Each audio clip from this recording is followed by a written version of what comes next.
आपने जो कहा कि हनुमान जन्म स्थान जो अंजनेरी नहीं है करके वो कर्नाटक में है, तो इसके बारे में जानकारी चाहिए थी। अंजनी गर्भ संभूत कपींद्र सचिवोत्तम राम प्रेम स्तुभ्यम हनुमान रक्षसा। त्र्यंबकेश्वर देव को नमो नमः। भगवान की कृपा से अभी हम सभी सनातन भारतीय लोगों का एक अच्छा संपूर्ण श्री रामचंद्र का भगवान का जो अनुग्रह अयोध्या राम जन्मभूमि में श्री राम भगवान भव्य मंदिर बन रहे। ऐसे ही श्री रामचंद्र का जो अनन्य भक्त है हनुमान जी, जितना अयोध्या पवित्र स्थल भूमि राम जन्मभूमि, ऐसे ही हनुमान जी का भी एक अत्यंत पवित्र स्थल में जन्म हुआ है। वो हनुमान जन्मभूमि है वर्तमान में कर्नाटक राष्ट्र में, जो कोप्पल और विजयनगर जिला की मध्य में तुंगभद्रा नदी की तट पर पंपा सरोवर, उसी पंपा सरोवर की बगल में ही दिव्य पर्वत स्थित है। उस पर्वत का नाम किष्किंधा पर्वत। उसी पर्वत के ऊपर ही हनुमान जी का जन्म हुआ। वो परंपरागत हनुमत जन्म भूमि। इसके लिए क्या प्रमाण? जो भी है सनातन धर्म में हम प्रमाणों को मानने वाले हैं।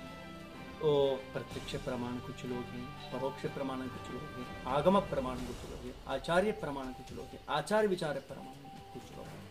कोई भी एक संशय को निवारण करना है तो शास्त्र की ढंग से शास्त्र युक्त प्रमाणों से हम समाधान देना चाहिए।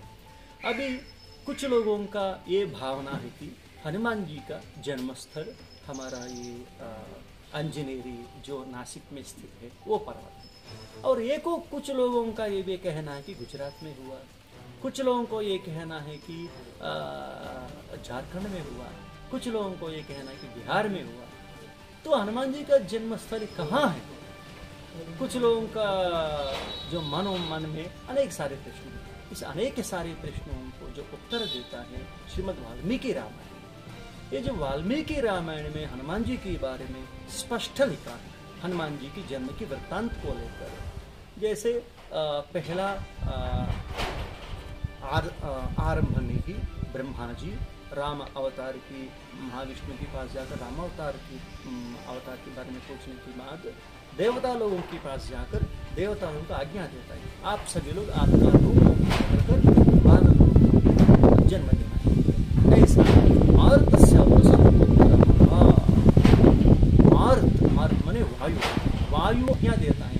तुम्हारी अंश से, तुम्हारे अनुग्रह से यह मारुति का उत्पन्न हो। ऐसे हाँ, वायु का औरस पुत्र है। पुत्रों में अनेक सारे पुत्र होता है, प्रत्यक्ष पुत्र होता है, ये औरस पुत्र है। मारुति का वायु का औरस पुत्र है, इसीलिए वातात्मज करके बोलते हैं, पवन पुत्र बोलता है। और आगे गया तो जब हनुमान जी समुद्रोल्लंघन करने के समय जाम्बवंत जी ने हनुमान जी का वृत्तांत, जन्म वृत्तांत के बारे में सुनाता है। क्या क्या सुनाता है? हनुमान जी का माता जी के बारे में। कुंजिक स्थला नाम की अप्सरसा थी देवलोकों में, शापवशात अंजनी नाम से भूलोक में जन्म लिया। जन्म लेने के बाद एक दिन किष्किंधा में पर्वत की ऊपर पर्वताग्र में विहरण करने के समय वायु आकर मानसिक रूप से अनुग्रह करता है। तब गुहा में तुम्हारा जन्म हुआ, वह गुहा में तुम्हारा जन्म हुआ। गुहा की मतलब क्या है ना? गुहा की मतलब संपूर्ण रूप से स्पष्ट रूप से वाल्मीकि जो व्याख्यानकारों ने, व्याकरणकारों ने ये लिखा किष्किंधा। कुछ संपूर्ण रूप से व्याकरण पढ़ा तो समझ में आता है, तो संपूर्ण रूप से रामायण पढ़ा तो समझ में आता है, संपूर्ण रूप से व्याख्यान पढ़ा तो समझ में आता है। संस्कृत में एक पद के लिए अनेक अर्थ होता है, तो अनेक एक ही अर्थ को, एक ही वस्तु को अनेक सारी पद प्रयोग भी करता है।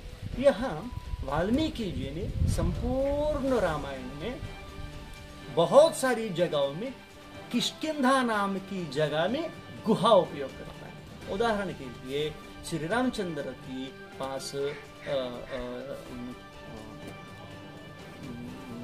श्री रामचंद्र के पास सुग्रीव जाकर चर्चा करने के समय पुनः किष्किंधा नगर लौटा जाता है। माल्यवंत पर्वत के ऊपर वनवास में किष्किंधा नगर में राम भगवान नहीं आ सकता है, इसलिए किष्किंधा नगर के बाहर माल्यवंत पर्वत में राम भगवान ठहरता है। वहां राम भगवान से मिलने के लिए सुग्रीव जाता है। सुग्रीव जाकर फिर किष्किंधा नगर लौट आने के समय किष्किंधा नगर में प्रवेश किया। उस स्थल पर वाल्मीकि ने गुहाम प्रविष्ट, गुहा में प्रवेश किया। माने किष्किंधा नाम नगरी एक प्रवेश द्वार गुहा, ये अर्थ है। इसका व्याख्यानकार भी बहुत अच्छी तरह से स्पष्ट रूप से बोला गया। इतना ही नहीं, जब लक्ष्मण किष्किंधा नगर में जाने के समय भी गुहाम प्रविष्ट, गुहा में प्रवेश का मतलब क्या है? ये नहीं कि वो गुहा ये गुहा ये गुहा, गुहा की मतलब किष्किंधा नगर से जो विश्वविख्यात नगरी का प्रवेश द्वार में किष्किंधा नगरी में प्रवेश किया। ये सारी हमको कब पता चलता है? संपूर्ण रामायण पढ़ा तो पता चलता है। सामान्य रूप में ट्रांसलेशन पुस्तक पढ़ लिया तो समझ में नहीं आता है। अभी प्रश्न उठता है, ठीक है, तो अभी तक बहुत लोग हमारा जो ज्योतिर्लिंग क्षेत्र है नासिक में हनुमान जी का जन्म हुआ करके वो लोगों का भावना, ये भावना तो प्रमाण क्या है? संपूर्ण रामायण में कहीं भी ज्योतिर्लिंग नासिक में हनुमान जी का जन्म हुआ करके कहीं नहीं लिखा। संपूर्ण रामायण में किष्किंधा ही लिखा। और अभी कुछ लोगों का कहना है कि नासिक में हनुमान जी का जन्म हुआ करके कुछ वर्षों से अभी हम मानते आ रहे हैं, तो इसका क्या हो जाता है? यहाँ इसके लिए एक उदाहरण देता है। जैसे दिल्ली में द्वारका, दिल्ली में द्वारका नगर है करके मथुरा में कृष्ण भगवान जन्म होने के बाद दिल्ली जाकर द्वारका नगर साम्राज्य स्थापना किया बोला तो वो नहीं होता है। कुछ लोग बिहार से भगवान के ऊपर अत्यंत श्रद्धा भक्ति से एक इलाका का एक जगह का द्वारका नाम रखा। ऐसे ही कुछ इतिहासों में संपूर्ण भारत देश में बहुत सारी पहाड़ है, बहुत सारे पहाड़ में बहुत सारे हनुमान जी का मंदिर है। एक जगह क्या, यहाँ से मध्य प्रदेश में परमहंसी करके एक क्षेत्र है जहाँ शंकराचार्य जी का तपस्थली है, वहीं भी एक पर्वत के ऊपर हनुमान जी का मंदिर बनाया। नीचे भी लिखा कि अंजनाद्रि पर्वत है। अभी आप बोल दीजिए कि मध्य प्रदेश में अंजनाद्रि पर्वत है कि ये अंजनाद्रि पर्वत है कि वो अभी बनाया। ऐसे ही यहाँ भी कुछ भक्त लोग मिलकर हनुमान जी का ऊपर श्रद्धा से स्थापन किया। बाद में इस पर्वत को अंजनेरी भी नाम आया हो, परंतु इसका प्रमाण का जो भी पूछ लिया तो कहीं प्रमाण नहीं आता। और एक और बात है, अभी प्रमाण लेना है तो या पुराण प्रमाण लेना है या रामायण प्रमाण लेना है। कुछ पुराणों में गाथा भी आता है हनुमान जी के जन्म के बारे में। जब गाथा आ जाता है, कुछ लोग बोलते हैं कि हमारे पुराण के अनुसार यहाँ हुआ, हमारे पुराण के अनुसार वहाँ हुआ, हमारे पुराण के अनुसार वहाँ हुआ। तो एक व्यक्ति का जन्म एक ही जगह में हो सकता है, अनेक जगह में तो नहीं हो सकता है ना। राम जन्मभूमि में राम भगवान का जन्म स्थल एक ही है, मंदिर तो बहुत सारे हैं। फिर अयोध्या में ऐसे ही यहाँ आस्था से जुड़ा हुआ है। ये अनेक जगहों में भक्त लोग अपना अपना आस्था से ये सभी बाद में बनाया हुआ।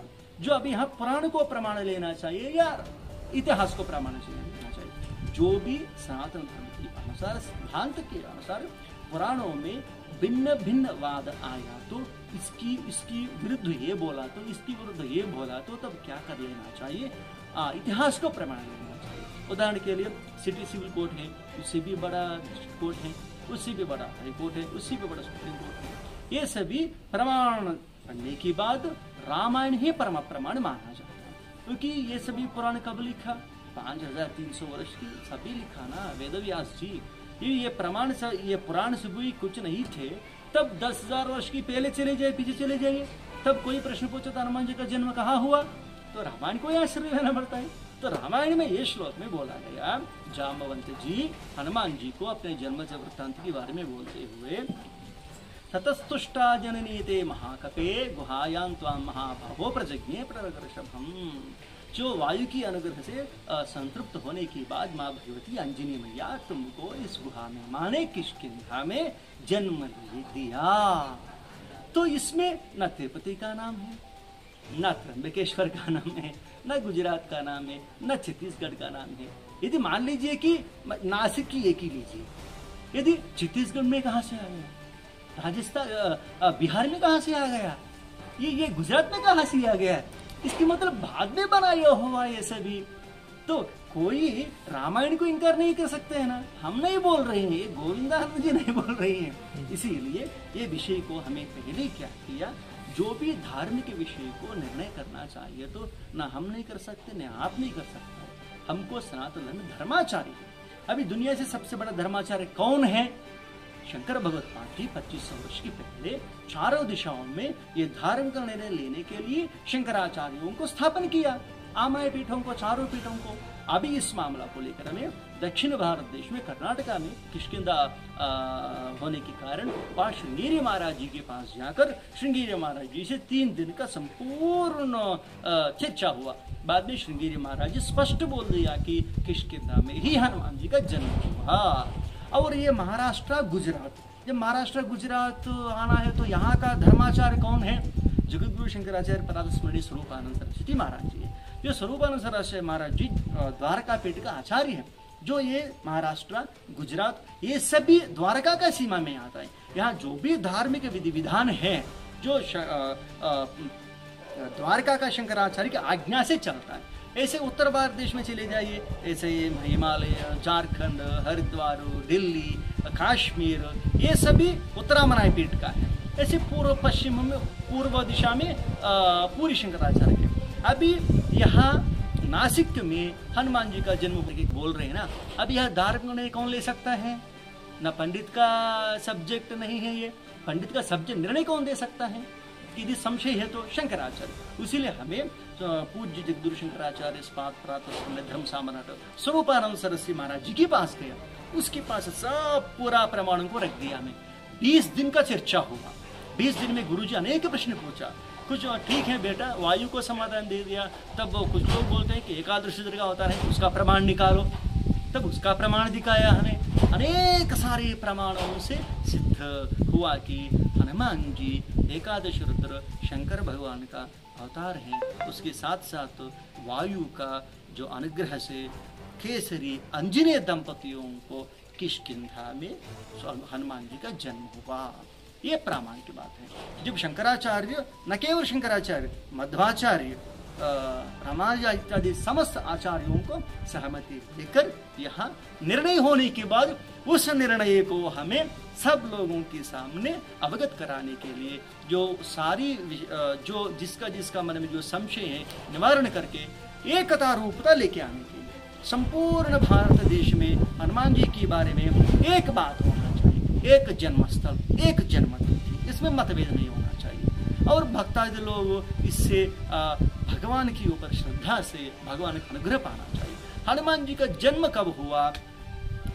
चैत्र शुक्ल पूर्णिमा में हुआ। अब देखिए कि ये अभी नहीं बोला तो अभी तिरुपति वाले देखिए, आप जिंदगी में कभी सुना कि तिरुपति में हनुमान जी का जन्म हुआ? पूरी दुनिया में कोई जानता है क्या? नहीं है। आंध्रा में तिरुपति वाले लोग क्या किया, अनावश्यक झूठा झूठा पुस्तक लिखकर, झूठा झूठा कहानी लिखकर पंडितों को खरीद करके दबाव में रखकर इतना झूठा कहानी फैला दिया कि हनुमान जी का जन्म तिरुपति में हुआ। सब लोग जानते हैं तिरुपति में वेंकटेश्वर है, ये हनुमान जी का क्या हो गया? इतना झूठा हम बोला, वो लोग नहीं सुना। जगत गुरु लोग भी इनकार कर दिया तो वो लोग नहीं सुन रहे, क्योंकि वो लोगों को पैसा है, वो लोगों के पास पावर है, जो कुछ चाहिए कर सकते हैं करके सोच रहे हैं। तुरंत हमको वो लोगों के खिलाफ हाईकोर्ट जाना पड़ा। हाईकोर्ट गया, तिरुपति लोगों के खिलाफ हाईकोर्ट स्टे दे दिया। वो लोग गलत कर रहे हैं। और हमारा ये निवेदन है, हमारा महाराष्ट्र में, ये महाराष्ट्र की बात नहीं, ये कर्नाटका की बात नहीं, ये तमिलनाडु की बात नहीं, ये कश्मीर की बात नहीं, ये हनुमान जी का विषय है। अभी हनुमान जी चिरंजीवी है। आंध्रा में कुछ लोग शादी कर लेते हैं हनुमान जी को, कैसे सहने हमें? गलत है। इसका सपोर्ट करता है ये हिंदू धर्माचार्य जगत गुरु करके फर्जी जगत गुरु नाम लगाकर घूमता है ना, राम भद्राचार्य। ये जाकर तिरुपति को सपोर्ट करता है कि तिरुपति में जन्म हुआ। अभी हमें भगवान हमको क्षमा करे, ये मूर्ख रामभद्राचार्य को हम पाठ सिखाना चाहते हैं कि पूरा दुनिया उसको पाठ सिखाना चाहिए, उल्टा पलटा बोल रही है वहां जाकर तिरुपति में जाकर। क्यों? वो लोग सम्मान कर लेते हैं करके। अरे भैया तुमको सम्मान चाहिए तो कहीं यहाँ जाओ, तुम्हारे प्रवचन करो। हनुमान जी के बारे में इतना अनाहुत करेगा ये रामभद्राचार्य, वो किष्किंधा आकर हनुमान जी को क्षमा याचन कर रहे हैं, नहीं तो उसका पाप निवृत्ति नहीं होता है उसका। जो शंकराचार्य को वो विरुद्ध कर रही है, तो पूरा हनुमान जी के इतिहास को ही बदनाम करने लग गए। ठीक है, तिरुपति लोगों को पता नहीं है क्या, रामभद्राचार्य को पता नहीं है क्या, इतना प्रवचन करता है। ऐसे कुछ धर्माचार्य भी ये पैसों की लालसा में, सम्मानों की लालसा में फंस कर हनुमान जी को अन्याय कर रहे हैं, ये महापाप है। इसीलिए हमारा निर्णय नहीं, जगतगुरु शंकराचार्य लोगों का जो निर्णय है, ये हनुमान जी का, ये जगतगुरु शंकराचार्य लोग के सब ग्रंथों का अवलोकन करने के बाद दिया गया निर्णय को हमें सार्वजनिक में प्रस्तुत कर रहे हैं। हम सभी लोग मिलकर हनुमान जी की सेवा में कृतार्थ हो। ये नहीं है कि हनुमान जी की जन्मस्थली कर्नाटका में है, ऐसा नहीं है। जहाँ यत्र मद्भक्ताः गायन्ति, जहाँ जहाँ मेरा भक्त लोग गायन करते हैं मैं वहां आ जाऊंगा, परंतु जब जन्मस्थल की बात आ जाता है किष्किंधा ही मानना चाहिए।